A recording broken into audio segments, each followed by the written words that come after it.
What up, y'all? It's your boy Dre And this your girl Cash. Back with another video. Yes, we are. Yes, we are. Y'all see we got our guy MrBallen. We got the most extreme story of revenge I've ever told. Hey, I mean, somebody got... Took their revenge serious. Right. Y'all already know what to do. Y'all new, subscribe to the channel, man. Let's get it. Today's story is yet another reminder that the woods, especially at night, are not a safe place. But before we get into that story, if you're a fan of the strange, dark, and mysterious delivered in story format, then you come to the right place because that's all we do, and we upload once a week. So, if that's of interest to you, please purchase a huge billboard that's located right across the street from the Like Button's house, and every month put on it a new spoiler for one of the Like Button's favorite TV shows, movies, or video games. Also, please subscribe to our channel and turn on all notifications so you don't miss any of our weekly uploads. Okay, let's get into today's story.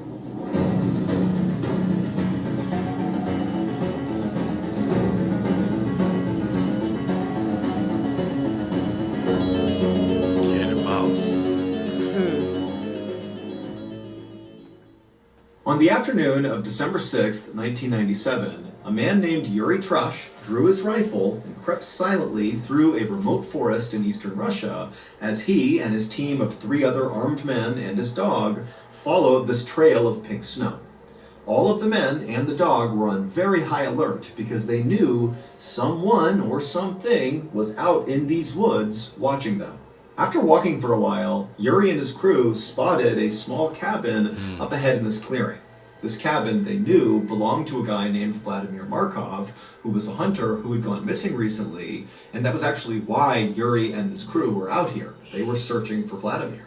But as Yuri and his crew got closer to this cabin, Yuri couldn't help but feel really terrified. Yuri was a 47-year-old, big-time weightlifter, an ex-military guy who was also a seasoned hunter. I mean, this is a tough, strong guy. But as he walked up on Vladimir's cabin, it was super obvious that something horrible and violent had happened here. All around this scene was pieces of broken furniture. There was a ceramic sink that was shattered outside and the pieces were everywhere. There was a bunch of beehive boxes that had been badly damaged. There was the shed that clearly had been ripped to pieces. And also over the area outside of this cabin was blood. And this pink trail of snow, this blood trail they were following, led right up to the front door of this cabin, where there was also a big streak of blood on the front door. Now, even though Yuri was scared to go any further, he knew he was in charge, and he had to go and look inside that cabin to see if maybe Vladimir was there. And so Yuri walked into the bloody clearing, he made his way up to the front door of the cabin, and with his crew right behind him on the porch, he used his rifle and pushed the door inward. Now, at first, Yuri didn't see anything inside the cabin because his eyes hadn't adjusted and there were no windows, so no light was coming into the cabin. But after a second of Yuri kind of standing in the doorway with his rifle to make sure there was no threat inside the cabin, his eyes adjusted and he realized Vladimir was not in there, and in fact, the cabin looked abandoned. So Yuri stepped inside and he looked around, and immediately he noticed all the walls inside this cabin were covered in these deep gouges and scratches. And then he looked on the ground and he found more wrecked furniture and lots more blood.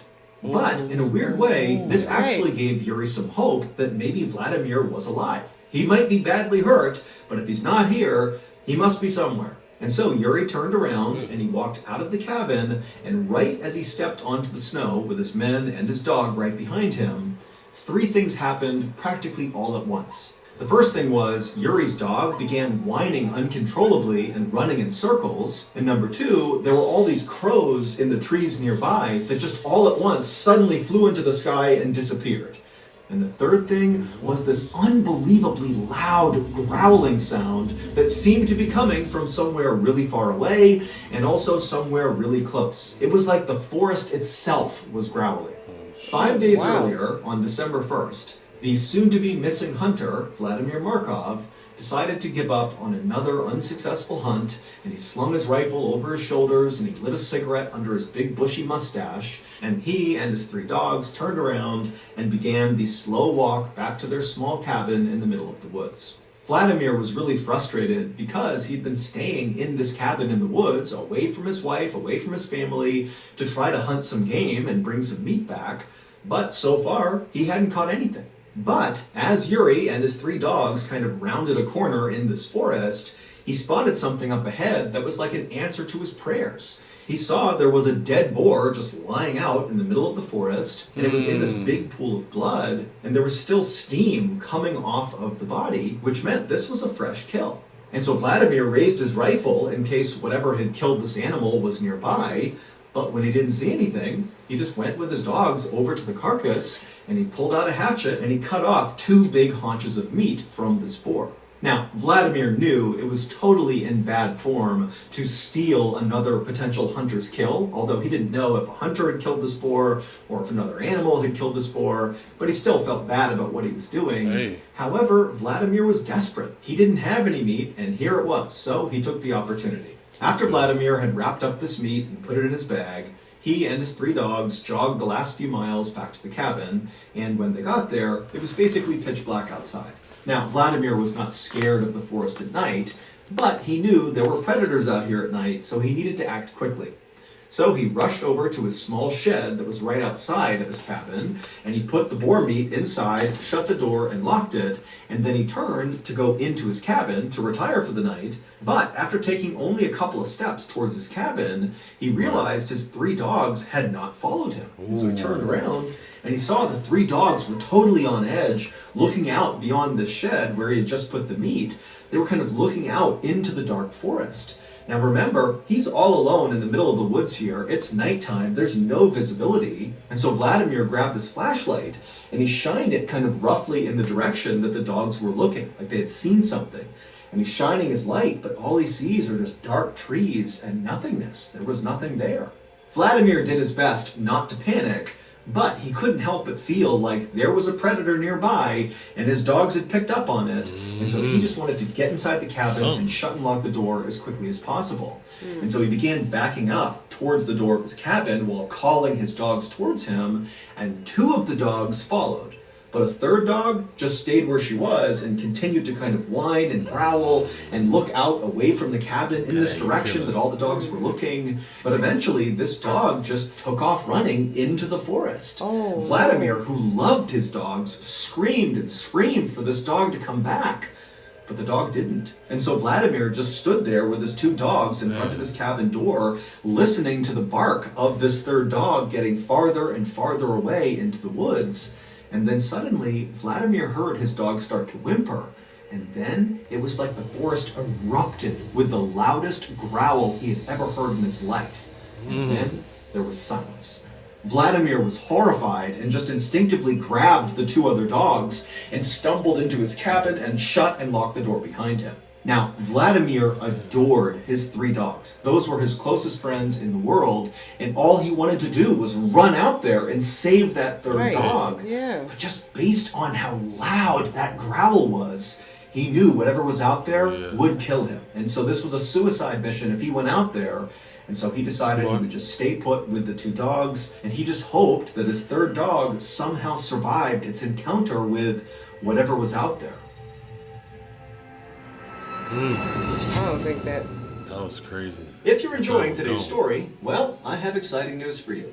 My long-awaited very first purchase. And I can tell this real what you booked. Ready?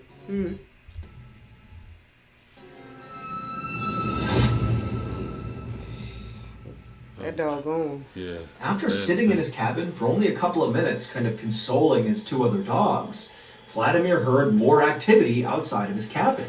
He heard what sounded like wood splintering and breaking. Now, there were no windows in Vladimir's cabin. However, he had drilled a couple of holes, very small holes, in each of the walls of the cabin so he could look out and use them as hunting blinds. And so Vladimir ran to the hole that looked out the front of his cabin towards where his shed was and where this wood breaking sound was coming from. And when he looked out through this hole, remember, it's the middle of the night, there's no lights outside, so he couldn't really see anything. But even in the darkness, when he looked kind of roughly in the direction of the shed where the boar meat was, he could clearly see this huge, shadowy creature moving around really violently, like its body was jerking in different directions. And it was obvious to Vlad that whatever this creature was, it was ripping his shed to pieces, breaking all the wood apart, probably to get in and get the boar meat. And that's when it dawned on Vladimir that whatever this creature was, it very likely was the creature that killed the boar that he stole, and now this creature was back to reclaim its meat. And so as Vladimir realized that, he just hoped that whatever this creature was, once it had its boar meat back, that it would just leave and not come after him. However, after this creature had totally decimated the shed, and so by default had clearly reached the boar meat inside, the creature didn't leave. It just sat down and stared in the direction of Vladimir and the cabin. And for several hours, Vladimir just continued to stare out this hunting blind hole at this shadow creature that was not moving. And after a while, Vladimir got tired. The creature wasn't moving, it's the middle of the night, he'd been really busy all day. And so at some point, Vladimir and his two dogs kind of dozed off. And when they woke up a couple hours later, when it was still dark outside, Vladimir looked out the hole again, and he saw the creature was actually now gone. For a second, Vladimir was relieved. He's thinking, great, this thing's gone, I'm safe now. But, just to make sure, he wanted to go to the other holes he had drilled in the walls of his cabin to look out in all four directions and make sure this creature really was gone. So he stood up and he walked over to one side, he looked out that hole, and all he saw was dark forest, nothing there. He walked to the other side of the cabin to another one of these holes, he looked out it, and again, just dark forest, no creature. Then he goes to the back of his cabin and looks out that hole, and this time, again, he does see just dark forest, but then suddenly something slammed into the wall that he's looking through, and then just as suddenly as this huge collision has happened, as Vladimir is kind of still looking out the hole, this massive yellow eye suddenly lowers down and looks right back through the hole, right at Vladimir. Oh, wow. It was the shadowy creature that had broken into the shed, and it had never left. And this creature, after quickly looking at Vladimir through the hole, it backed up a little bit, exposing its entire face to Vladimir. And Vladimir, who's so scared he can't move, he's just looking out the hole the whole time, he sees this enormous face with all this fur that's covered in blood. It's got these enormous teeth, and its mouth is open, and it's staring right at him like it wants to jump on him and kill him. And then this creature winds up and swipes at the hole and literally rips a bunch of wood off the side of the cabin. Well, what kind of and creature reflexively, is? Vladimir just grabs his rifle, raises it, and fires a shot through the hole at this creature. And the creature whimpers, turns around, and runs off. Vladimir would stay up the rest of the night, anxiously looking through each of the holes around his cabin, just anticipating this horrible thing to come right back and try to attack him again.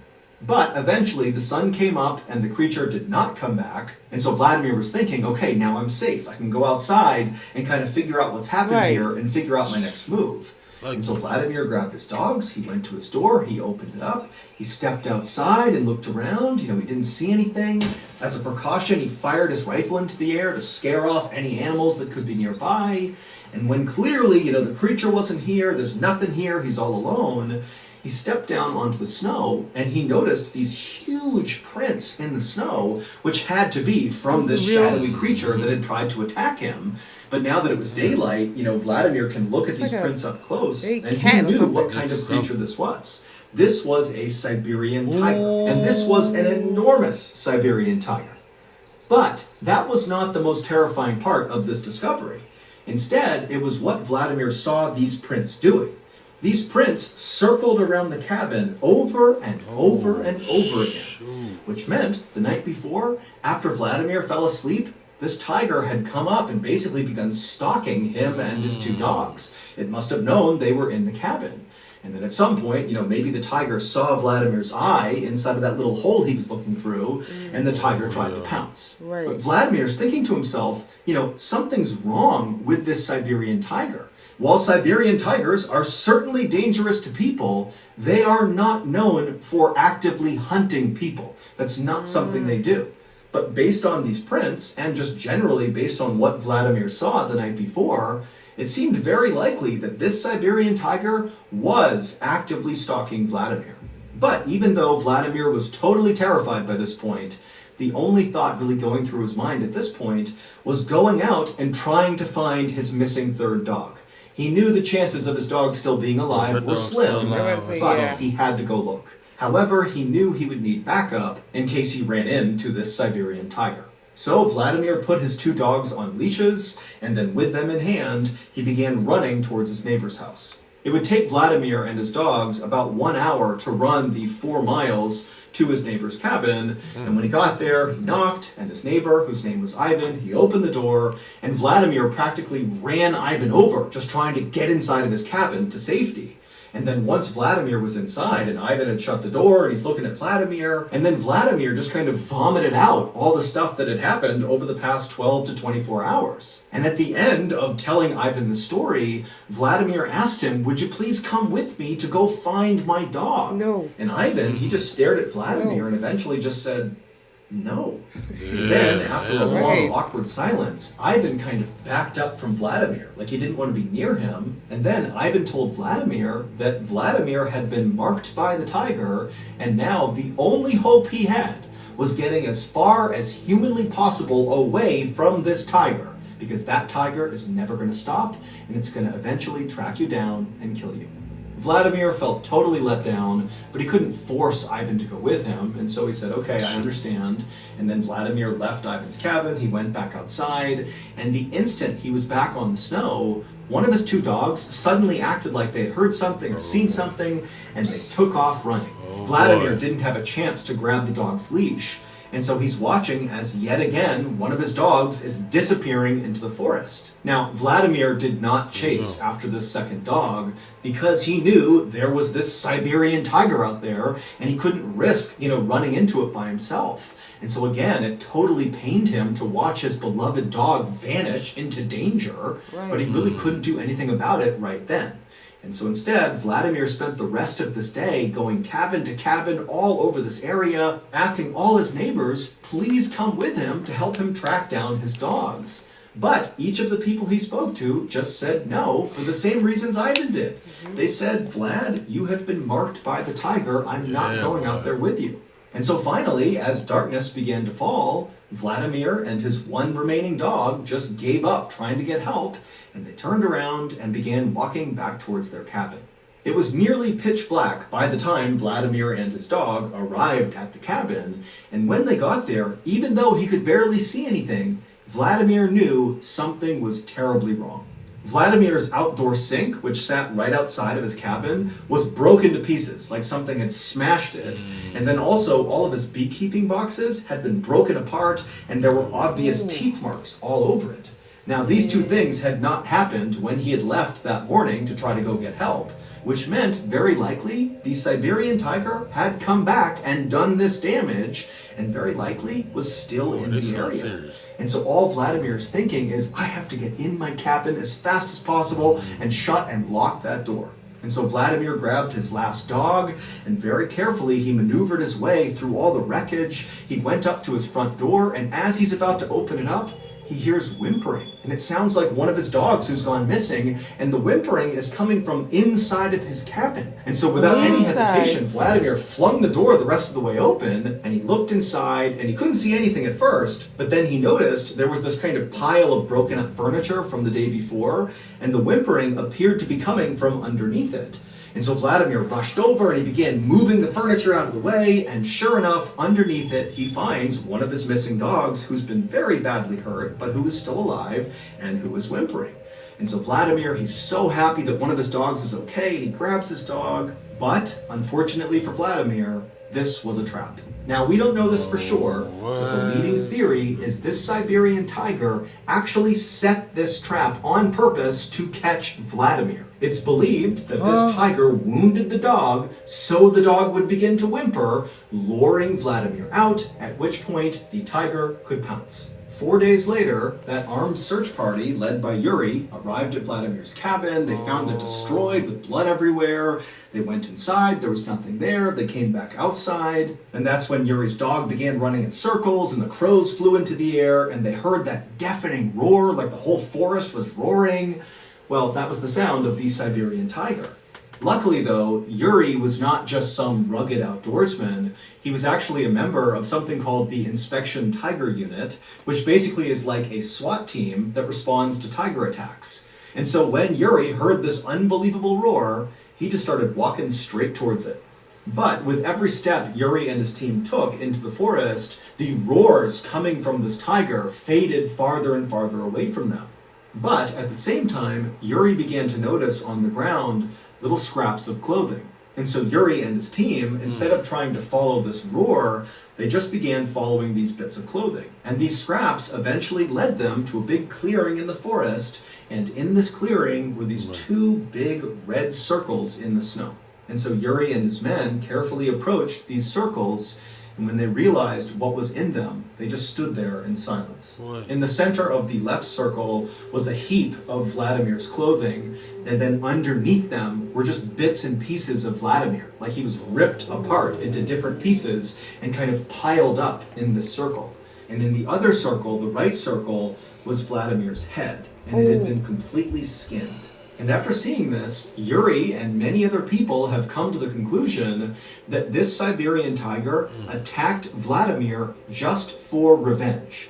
That this tiger felt like, Vladimir was encroaching on its territory, it stole its boar kill, and then also Vladimir had shot the tiger, wounding it, which only incited the tiger more. And so finally the tiger laid a trap and caught Vladimir and ripped him to pieces and then displayed him for the search party to find. Yuri and his team would eventually find and kill this Siberian tiger. But by this point, the tiger had actually managed to kill at least one other hunter, and very much in the same way it killed Vladimir, by luring this hunter into a trap, and then pouncing and killing, and ripping the hunter to pieces, and then displaying them, basically warning other hunters not to come in here. And while the death of this tiger certainly made Yuri and other people living in this area feel more safe, at the same time, Yuri has been told by other locals that unfortunately now, because of his brush with this tiger, he has been marked by the tiger, just like Vladimir. And so, according to legend, at some point, unless Yuri goes far, far away, he's going to be tracked down and killed by a tiger. Dang. That's crazy. That is crazy.